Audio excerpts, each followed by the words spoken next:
Salut à tous, si vous partez au Japon cet été, je suis sûr que vous avez déjà entendu dire que c'était la pire période pour y aller et que vous vous inquiétez un peu. Moi-même, je l'ai souvent déconseillé, surtout aux personnes sensibles à la chaleur. Faut dire qu'entre les fortes températures, la pluie et surtout l'humidité de malade, c'est pas forcément les conditions idéales auxquelles on pense pour visiter le Japon. Mais ça veut pas du tout dire qu'un voyage au Japon en été sera nul, loin de là. Vous verrez même qu'il y a des avantages à venir à cette saison. Le tout, c'est d'être bien préparé. Alors, aujourd'hui, je vais vous dire tout ce qu'il faut savoir pour passer un super séjour au Japon, même en plein été. Les infos utiles pour réussir votre séjour, les choses à emporter ou à acheter sur place pour gérer la chaleur, et des conseils sur la façon d'organiser votre voyage pour bien en profiter. Première chose indispensable pour réussir votre voyage, savoir ce qui vous attend niveau météo une fois au Japon. Alors bien sûr, le Japon c'est très grand et très varié, mais à part quelques exceptions comme les régions en altitude et Hokkaido tout au nord de l'archipel, il fait à peu près le même temps sur tout le reste du pays en été. Donc que vous alliez à Tokyo, à Osaka, à Fukuoka ou à Kyoto, ça ne changera pas énormément. Il y aura bien entendu plus de chaleur ressentie à Kyoto avec moins d'air, plus de pluie et de passage de typhon à Kyushu,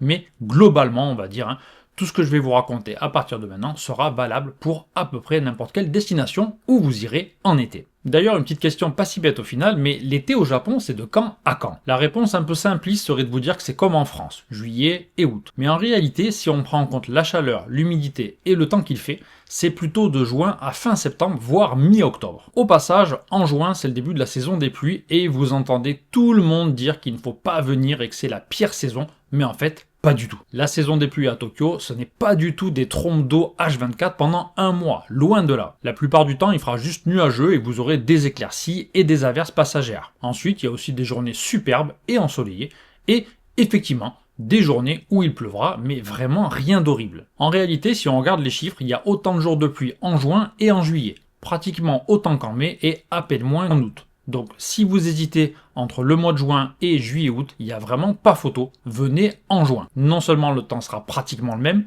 mais il fera bien moins chaud, et surtout, il y aura beaucoup moins de touristes. Et qui dit moins de voyageurs, dit de belles économies à faire sur le vol et l'hôtel, puisque les prix sont plus bas en juin que le reste de l'été. Ah, et petit détail non négligeable, vous aurez aussi moins de typhons, puisque le pic est plutôt en août et septembre. Bref, le mois de juin, c'est vraiment un mois que je vous conseille, et même s'il pleut, vous avez les hortensias qui sont magnifiques, et sous la pluie, avec moins de monde, les temples et les sanctuaires, par exemple, ont une atmosphère vraiment particulière, et sont bien plus agréables, à mon avis, que sous un soleil de plomb au milieu d'une foule. Par contre attention, c'est aussi le mois où vous aurez le moins de chances de voir le mont Fuji, avec environ 8% de chances de le voir dégager du côté sud, mais c'est guère mieux en juillet avec 13% en moyenne, et même pire en août avec 6%. De toute façon, si vous venez au Japon pour voir le mont Fuji, clairement, faut pas venir en été, mais plutôt en hiver, surtout en janvier et février, où ça monte jusqu'à 85% de le voir parfaitement. Revenons à l'été en général et voyons un peu ce qui vous attend niveau de température maximale. En juin, à Tokyo, ça monte jusqu'à 33, mais il y a aussi des journées assez agréables avec des 23-24 degrés qui font du bien. L'an dernier, il y a eu 13 journées où le thermomètre a dépassé les 30 degrés, mais cette année, on en a eu que 3 ou 4 et c'était vraiment super sympa pour se promener. En juillet et en août, ça va jusqu'à 36-37. En septembre, il y a des journées à 34,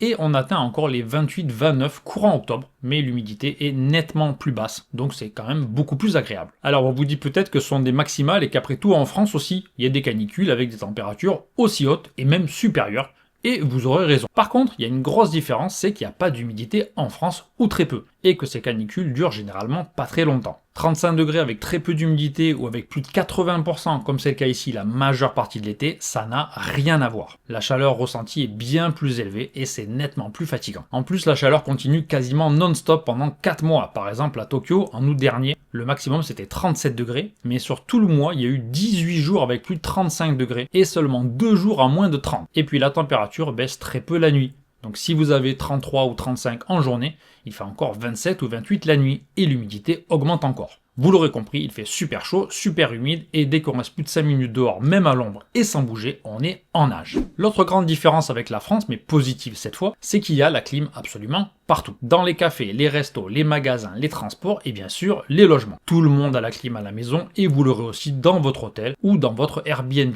Donc vous dormirez bien et vous pourrez facilement faire des pauses au frais pendant la journée. Ce que je vous conseille d'ailleurs fortement, mais ça, on y reviendra dans un instant. Bien, maintenant que vous savez à quel point il fait chaud et humide en été, la bonne nouvelle c'est qu'il y a plein de moyens de rendre tout ça beaucoup plus supportable. à commencer par les objets et produits que vous pourrez acheter très facilement une fois ici. D'abord, vous avez les vêtements aérés et qui sèchent très vite, comme la série de vêtements Airism à Uniqlo, que je porte actuellement, du tricot de peau aux sous-vêtements en passant par les t-shirts. Indispensable pour ne pas avoir de grosses marques de transpiration toute la journée et baigner un peu moins dans son jus. Ensuite, et je l'ai déjà dit plusieurs fois dans d'autres vidéos, achetez absolument une ombrelle pliante qui fait aussi parapluie. Elle coupe 99% des UV et même si vous trouvez ça idiot de vous promener avec une ombrelle quand il fait beau, croyez-moi, niveau sensation de chaleur et confort, ça change complètement. C'est pas pour rien que la plupart des japonaises et que de plus en plus d'hommes japonais en ont une. L'essayer, c'est l'adopter. En plus en été, comme je l'ai dit, il pleut souvent et il y a des averses, donc le fait que ça fasse les deux fonctions, ça sera forcément utile. Je vous déconseille par contre les kawaii qu'on peut trouver par exemple dans les combini. Alors oui, ça peut dépanner bien sûr si vous m'avez pas écouté et que vous vous prenez une grosse averse, mais sur un séjour complet, je pense que c'est une mauvaise idée. Vous allez avoir encore plus chaud sous votre kawaii qui va faire comme une étuve, ça vous protégera moins qu'un parapluie, et si vous entrez dans un magasin ou dans un train avec votre kawaii dégoulinant de flotte, vous allez en mettre partout. À vous de voir, hein, mais personnellement, je vous le déconseille. Ensuite, dans le kit de survie pour l'été, la deuxième star des rayons, c'est les ventilateurs portables. Ça coûte pas grand chose, et si la différence avec et sans n'est pas aussi flagrante que pour l'ombrelle, ça fait quand même du bien, et à mon avis, ça vaut largement les quelques euros ou dizaines d'euros investis. Après, vous avez les anneaux rafraîchissants pour le coup. Alors, en tant que touriste, je suis pas ultra convaincu, parce que la plupart du temps, il faut les mettre au congélateur pour les refroidir,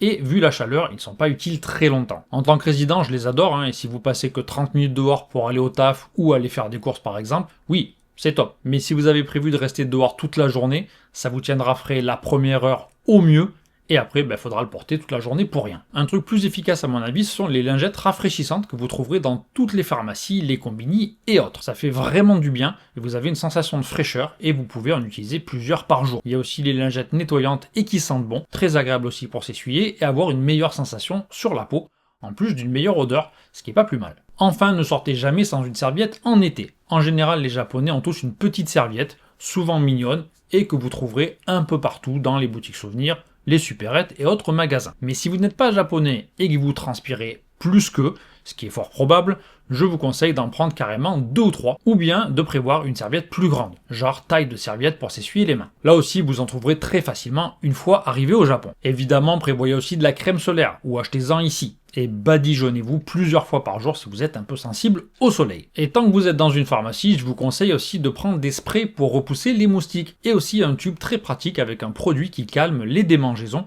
et qu'on applique directement sur les piqûres. Parce que oui, je vais pas vous étonner, mais il y a des moustiques en été. Ça dépend vraiment d'où vous êtes, hein. Si vous restez en centre-ville, loin de la nature, aucun problème a priori. Par contre, si vous allez marcher dans une forêt ou balader près d'un plan d'eau, évidemment, il y en aura plus. Dans ces cas-là, mettez même carrément un pantalon et un haut à manches longues pour vous protéger un peu mieux. De toute façon, je vous recommande de toujours avoir dans votre sac un gilet ou un t-shirt à manches longues, parce que même s'il fait horriblement chaud à l'extérieur et humide, je l'ai déjà dit, il peut faire assez froid dans certains cafés ou certains transports. Donc pour pas prendre froid, mieux vaut avoir une couche en plus à se mettre au cas où. Alors je vous rassure, hein, c'est quand même pas le rayon surgelé partout où vous irez. C'était le cas il y a encore une dizaine d'années, mais depuis quelques temps, ça va quand même beaucoup mieux, ils font attention, et c'est pas vraiment un problème, sauf si vous restez longtemps dans un lieu où la clim est un peu forte, ou par exemple si vous êtes dans le train, pile sous l'air froid de la clim pendant 45 minutes. Et dans ces cas-là, on est vraiment content d'avoir un truc à se mettre. Dernier conseil sur les trucs à acheter, des boissons. C'est évident, mais hydratez-vous comme jamais dans votre vie. Heureusement, il y a des distributeurs de boissons partout, il y a des combini, il y a des supermarchés, donc profitez-en et achetez des litres d'eau fraîche et des boissons qui aident à s'hydrater, comme Aquarius ou encore Pocari Sweat pour les plus célèbres. Maintenant que vous êtes bien équipé et habillé, il faut aussi réfléchir à votre programme. Parce que on ne visite pas le Japon de la même façon en plein été et le reste de l'année. Et ça, c'est une erreur que beaucoup de monde fait. Oubliez les journées de 10 heures à marcher en extérieur pour enchaîner le maximum de trucs. Vous n'allez pas tenir sur la durée. Essayez autant que possible de réduire votre temps passé dehors. C'est vraiment pas compliqué. Déjà, évitez de faire la queue pour rien. Genre passer 1 heure sous un soleil de plomb pour manger des ramen ou des pancakes, c'est déjà complètement inutile en temps normal, mais en plein été, ça vaut clairement pas le coup de se ruiner la santé pour ça. Vous allez dans un autre resto ou un autre café où il n'y a pas de queue, ça sera aussi bon, vous verrez pas la différence. Et puis, surtout, réservez vos restaurants quand vous pouvez. Avec le site Tabelog par exemple, qui est disponible en anglais, c'est ultra simple et ça vous fera gagner un temps fou toute l'année. Et en été, ça vous évitera en plus de vous taper un coup de chaleur. Deuxième chose à faire, c'est prévoir pas mal d'activités à l'intérieur et d'alterner avec les visites à l'extérieur. Vous avez déjà toutes les galeries souterraines, comme celle sous la gare de Tokyo, Il y a aussi des tonnes de centres commerciaux où faire du shopping ou d'autres activités. Visiter des musées, d'art, d'histoire par exemple, bien sûr, mais aussi des musées sur l'animation, des musées sur les trains, des musées de samouraï, des musées de katana. Il y a des expositions immersives comme celle sur le ukiyo-e à Hiroshima cet été. Vous avez le musée Edo qui a réouvert ses portes à Tokyo au printemps, et j'en passe. Il y a l'embarras du choix. Dans un autre genre, mais toujours sous la clim, vous pouvez aussi aller dans des endroits comme Team Lab, à Joypolis, dans un Round One, dans une salle de jeu classique, ou dans un lieu comme le VS Park à Yokohama. Vous pouvez aussi aller chanter dans un karaoké. Quoi de plus japonais? Voilà, la liste des lieux intéressants et climatisés est sans fin. Vous pouvez aussi assister à une cérémonie du thé. Allez voir un spectacle, vous pouvez participer à un atelier pour fabriquer une poterie, des gâteaux ou des baguettes personnalisées. Il y a énormément de choses à faire où vous pouvez passer un bon moment, vous créer des souvenirs et rester au frais. Et si vraiment rien de tout ça vous tente, prenez un verre dans un café ou encore mieux un kakigori, les glaces pilées japonaises. Un des grands plaisirs quand on vient au Japon en été. Alors évidemment, je parle des kakigori de qualité, avec de la glace super légère, râpée à la main, avec des vrais morceaux de fruits ou des coulis délicieux. Il y en a aussi à 500 yens avec de la glace normale et un pauvre sirop de supermarché versé dessus. Ça rafraîchit, mais c'est pas du tout la même chose. Donc si vous avez l'occasion de manger un bon kakigori, n'hésitez pas, ça sera un régal. Sinon, vous avez qu'à faire une petite pause dans un supermarché ou un combini pour vous rafraîchir. Même 15 minutes sans rien acheter, il n'y a pas de souci. Le but, c'est de baisser votre température. Vous entrez dans un centre commercial ou un magasin, n'importe quel lieu, où vous pourrez sécher un peu et récupérer. Vous allez peut-être avoir l'impression de perdre un quart d'heure ou une demi-heure, mais après, vous serez d'attaque pour profiter du reste de la journée. Et ça vous aura peut-être évité un malaise ou pire. D'ailleurs, si vous sentez que ça ne va pas bien, il faut vraiment pas hésiter. Faites une pause et soufflez un peu. Vous êtes en vacances, vous n'êtes pas un camp d'entraînement. Vaut mieux abandonner un ou deux lieux pour se dégager du temps au frais, vous apprécierez mieux le reste et vous ne serez pas complètement mort le soir en rentrant à votre hôtel. Au passage, si vous avez un logement bien placé en centre-ville et que vous voulez y faire un saut dans la journée pour faire une petite pause d'1 heure, ça peut vraiment valoir le coup de s'allonger un peu, prendre une douche et repartir de plus belle jusqu'au soir. En parlant de ça, quand vous réservez un logement, vérifiez bien que vous pouvez régler la température. En général, c'est le cas, mais si c'est pas spécifié, demandez-leur par mail ou regardez les commentaires laissés par d'anciens clients. On ne sait jamais. Si vous tombez sur un hôtel où il fait super froid ou au contraire pas assez froid, ça peut vraiment gâcher votre séjour. Autre chose à privilégier, surtout en été, c'est de profiter de vos soirées en ville. Il y a par exemple des lieux qui sont beaucoup moins fréquentés et plus agréables en soirée, comme certains sanctuaires par exemple qui sont ouverts 24h/24. Ensuite, vous avez plein de restaurants qui proposent des barbecues ou des beer gardens sur les toits de beaucoup de centres commerciaux. Donc si vous êtes amateur de viande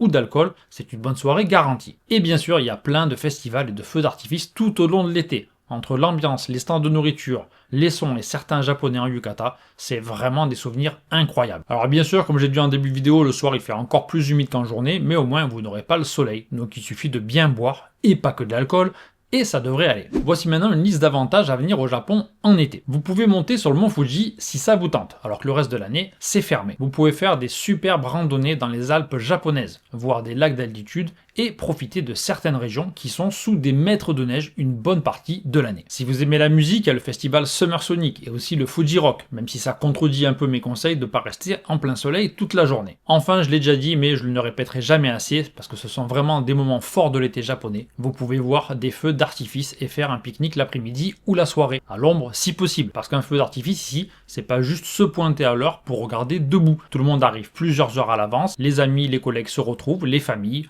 on trouve une place, on s'installe pour passer un bon moment en mangeant et en buvant avant le feu d'artifice. En été, vous pouvez aussi bien sûr assister à la danse traditionnelle Bon Odori. Vous entendrez les cigales et les foulines dans les jardins et les sanctuaires, et vous verrez des lotus recouvrir les étangs à Ueno ou à Kamakura par exemple, qui est à seulement 1 heure de Tokyo, soit dit en passant. Et en parlant de Kamakura, juste à côté, il y a aussi Enoshima, avec son spectacle de son et lumière vraiment super sympa chaque été. C'est vraiment une destination idéale pour sortir un peu de la ville, voir la mer et respirer un peu entouré de nature. Peu importe la saison, je vous conseille d'aller passer au moins une journée à Kamakura. Et en été, vous aurez en plus quelques degrés de moins par rapport à Tokyo. Et si vous voulez visiter Kamakura et Enoshima avec moi, je vous ferai découvrir des endroits magnifiques où les autres touristes ne vont pas. Je vous emmènerai dans des restos de qualité et je répondrai bien sûr à toutes vos questions sur la vie au Japon. Toutes les infos sur mes visites guidées sont dispo sur mon site odysam.fr, alors n'hésitez pas à me contacter, que ce soit en été ou tout au long de l'année. Voilà, je pense qu'avec tout ça, vous êtes enfin prêt à affronter l'été japonais et surtout à profiter au maximum de votre voyage. J'espère rencontrer certains d'entre vous prochainement lors d'une visite de Kamakura, Yokohama ou Tokyo. Et pour les autres, je vous souhaite un très bon voyage au Japon et je vous dis à bientôt pour d'autres vidéos de conseils.